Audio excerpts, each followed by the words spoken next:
What is going on, beautiful people? It's your boy here, Wesley from AK Nation TV here on YouTube, the one place in the World Wide Web where we actually adopt similar connections despite our differences. And welcome to my channel. I have been gone for a couple of weeks. I was in Brazil doing some work for an employer of mine. I was supposed to be in Brazil for a month, but the Brazil experience was not what I thought it was going to be. It was not what we both thought it was going to be. And actually, I might do a video about Brazil because all of the videos that I see about Brazil don't explain or talk about the kind of experience I had in Brazil. Needless to say, I'm glad that I'm back safe. I'm glad that I'm back unscathed. I'm glad that I'm back not being arrested or any of those things, because Brazil was an experience.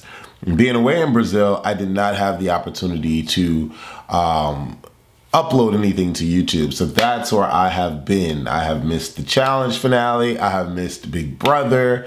I have missed, the Baddies East from the Zeus Network, doing the reviews as Mona. So I've missed quite a few things, but I'm back.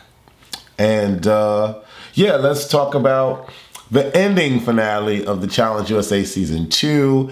And then I'm going to get into episode 1 of Season 39, Battle for a New Champion. Now, right out the gate, I'm shouting out the guy, the sexy, the man, Corey. Corey made it really, really close to winning. He actually had an amazing shot at winning. He just screwed himself over from the very beginning, getting the time gap. If Corey would have started off with Chris, Corey would have won, because Corey ended up beating Bananas and Fessy and like sailing through in the end. But I just had to shout him out because Corey had a great season. Corey did a great job.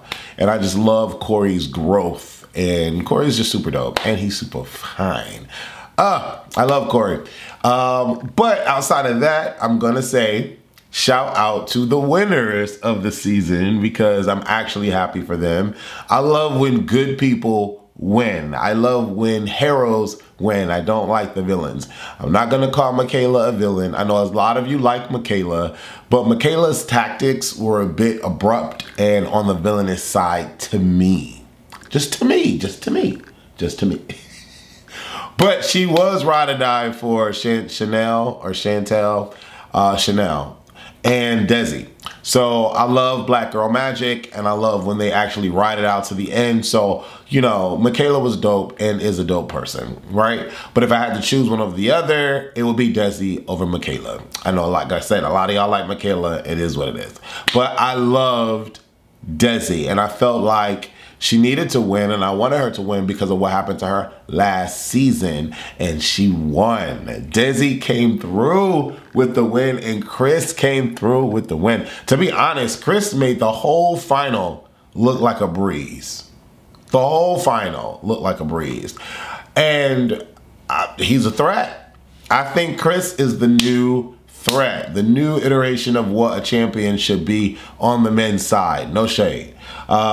Him and what's the man's name? I want to say his name is Wes, not the Wes we know. But what is his name?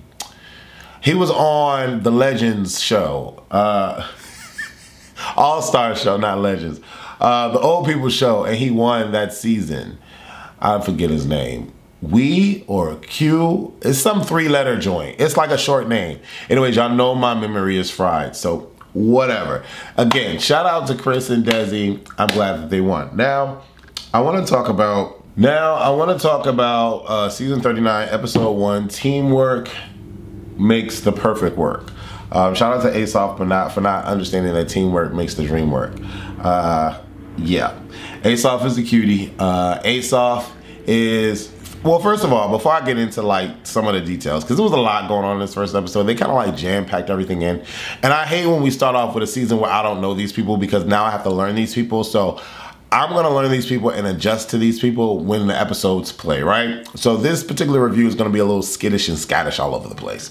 But as they're like name dropping these people and throwing them on my screen, I'm like, I remember her, I remember him, who is that? Okay, a new guy from the UK. All right. Who is Syrian? I don't even know how to pronounce his name. But anyways, so this review is going to be a little bit all over the place. First of all, I want to say that I love the concept of starting fresh. To be honest, I had told this to J. Dell about a couple of weeks ago, a month ago or whatever, that I would love for them to do a brand new cast, not from other shows or whatever, but a brand new slate of personalities to do the challenge, because I feel like we do need a new breed of challengers on the challenge. I think for me, what was the issue for the USA thing was that the CBS was trying to do something absent MTV and like bring in all these people from all these other shows to like reincarnate, you know, the challenge. And I'm like, that's trash. Don't do that.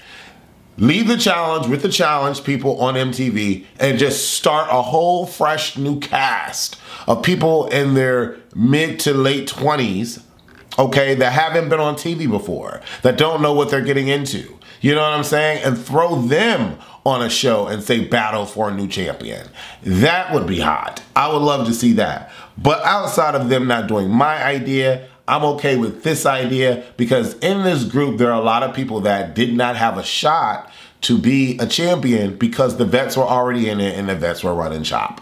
So yes, this is a cute idea, but I would love a whole fresh new cast. I think that would be hot. All right.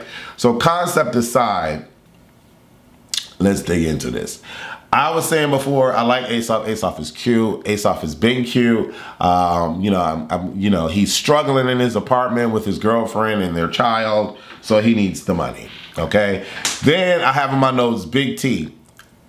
I like Big T because she's cool, but I think she's a waste of a person. Not waste of a person. That was rude. I think she's not going to go far in the game. So in my mind, it's like, why are we having her on the show? Again, personality aside, she's great. She's great. Fun moments. Big T is cute. All of that. But like, other than that, like her trying to politic, if we're going to have to listen to her politicking this whole season because no one else knows how to, I'm not really here for it. I'm waiting for Jay to give a little bit more because I love Jay. Michelle is like all over the place already, but no one else is really politicking but Big T, or at least she's the one that's getting all the camera time. And I'm like, girl, if this is gonna be a whole thing of Big T politicking and trying to control these people, I'm not here for it. Because I just don't see her as the mastermind to do that. Clearly she couldn't because they voted a girl in. So anyways, I'm not necessarily here for Big T's comeback, to be honest. Jay is back. I love Jay, like I just said. He has 3 seasons complete. I don't know who those 2 guys were kissing. I need y'all to tell me who the 2 guys were. The screen went by quick, and I want to say it was Calum and somebody else. I saw a picture of Corey and Calum basically licking each other's tongue, but not really, because they were it was a space between them. I want to know what's the tea, because Calum is cute, but Calum has a girlfriend. And Callum is going after Michelle. So does Callum just likes to play around? I'm very interested in knowing that, because Callum is cute. And he got nice teeth. He's real cute though. Then we get to the people and they're sleeping, they're waking up in the arena or whatever. And prior to that, they had like some party or whatever that we didn't see, and they got drunk. We saw glimpses of it, and then that's when we saw the 2 guys kissing. But they had a party, they're in the arena. Okay, this is interesting. Horatio is back, and he mentioned season 38, what happened with him and Olivia. Now I remember me loving Olivia and loving Horatio. I remember that. But Olivia is giving me Mean Girl this particular season. So far, she's giving me Mean Girl. And I'm hoping that will change, because I love Olivia. And so far this episode, Horatio's playing the game. And that's great, because Horatio was thrown into elimination, like he said, over and over and over again with Olivia. And so Horatio's been there, done that. You know, it is what it is. I love Horatio, by the way. And I love that him and Nerese are a thing. Nerese is gorgeous, and Horatio is fine as hell. So it is what it is.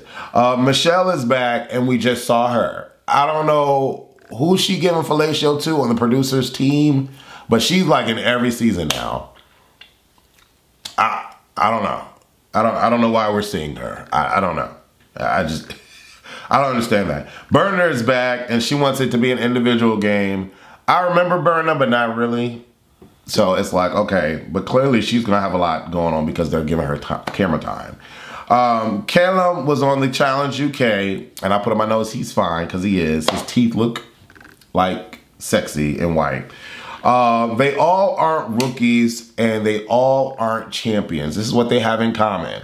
So usually the rookies are the ones that get picked off, and the champions or the vets are the ones that win.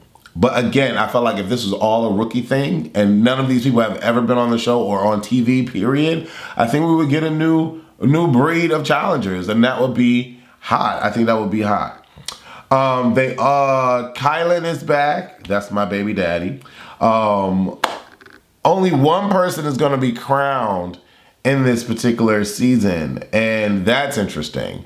But there's going to be a first place prize, a second place prize, and a third place prize. Emmanuel is back. I thought he was cute before. I thought he was interesting, and I thought he got far before. The pot starts at 300K, and there's 3 levels. There's control, earn more money. There's chaos, protect the money, and then there's conquest, earn even more money.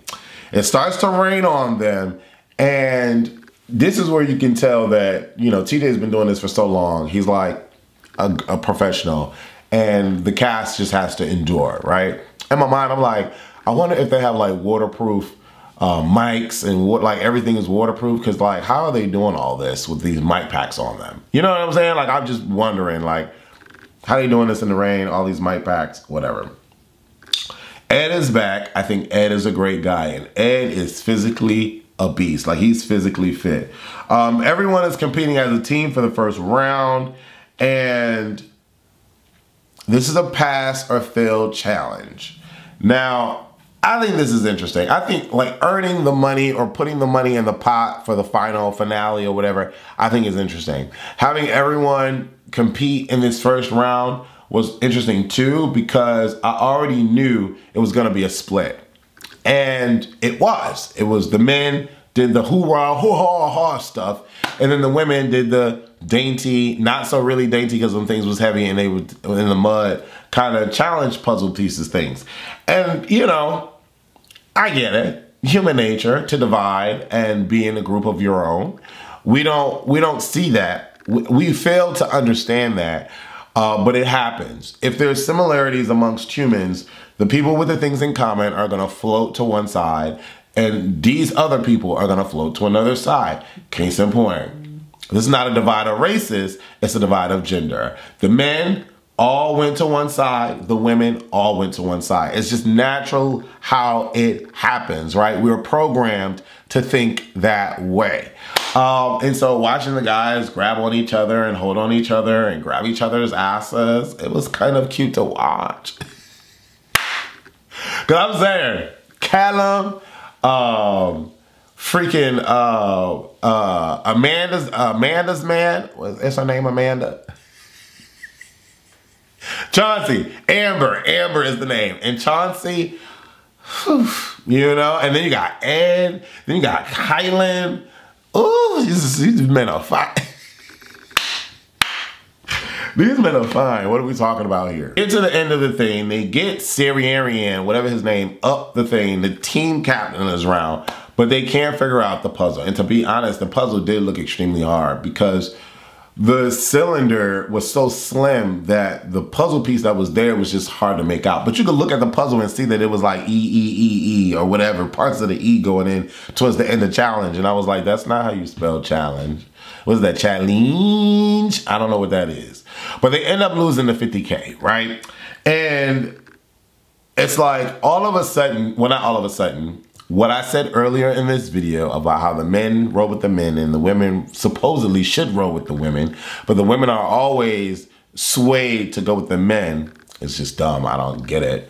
But it is what it is. That's what it happens. Like, if, to be honest, if Big T was really the mastermind that she thought she was or was attempting to be, she would have had a deadlock on what was going on with the vote. She just would have had a clear deadlock. all the women should have voted for Syrianne, and all the men would have voted for Big T, or all the men would have voted for somebody. And then it would have been a deadlock, and then we would have needed to see what would have happened with the deadlock.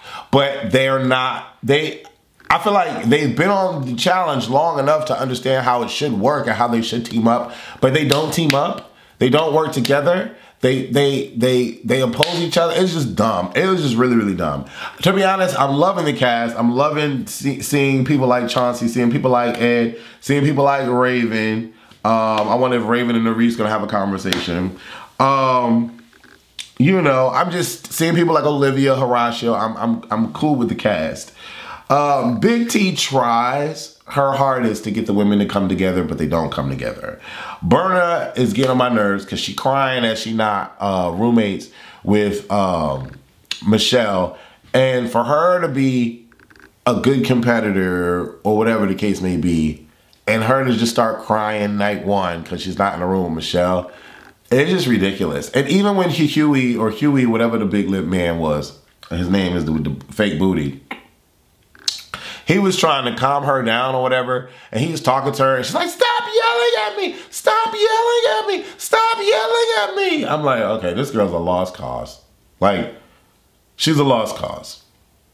And she's just too much. I don't understand her. You know what I'm saying? Like, what? I can't. I don't understand her. The girls are already conspiring in one room to go against the women. Big T is trying to be a politician to have the girls unite, but she's not strong enough. She's not. People are looking at her as to put her up. People are looking at Jessica to put her up. People are looking at Melissa to put her up. You know what I'm saying? Because they did the worst or whatever. To be quite honest, if they were any boss-ass bitches, like they should have been, it would have been Syrianne, or however you pronounce his name. He was the team captain, and I don't understand why Berna was trying to get them to listen to her, but she is just not a leader. But Syrianne should have had one person responsible for the heel and one person responsible for the puzzle. How do you figure that out? Who's the best at puzzles? We need to get you over first and start handing you the polls so you can organize the polls. Like, what are we talking about here? You know what I'm saying? Like, I don't understand why that kind of conversation didn't happen. And for me, it's like, if y'all all were on the challenge before, y'all should have some kind of leg up on this, and y'all should have gotten the 50K. It's not that difficult. Even as a viewer, I know that that's how the conversation should have went.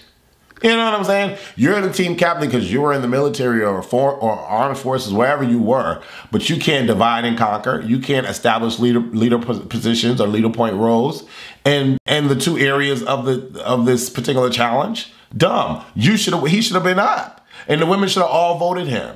Like, it doesn't make, but they're not strong enough. You know, they're not strong enough. It is what it is. Nerese wants Berna to go home. Olivia says, send home Melissa. Jay and Asaph are really close. Nobody knows that they're really close. You know, Asaph and Jay decided to keep this little secret among themselves.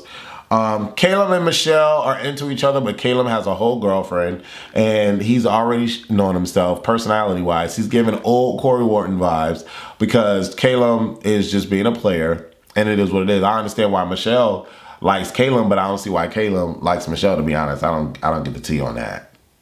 I don't get the tea on that. I would have thought Caleb would have went for like a Raven or like an Olivia, or, you know, I don't know what the tea is on that. But I'm not saying Michelle is ugly, but I don't see Michelle with Caleb. Am I the only one?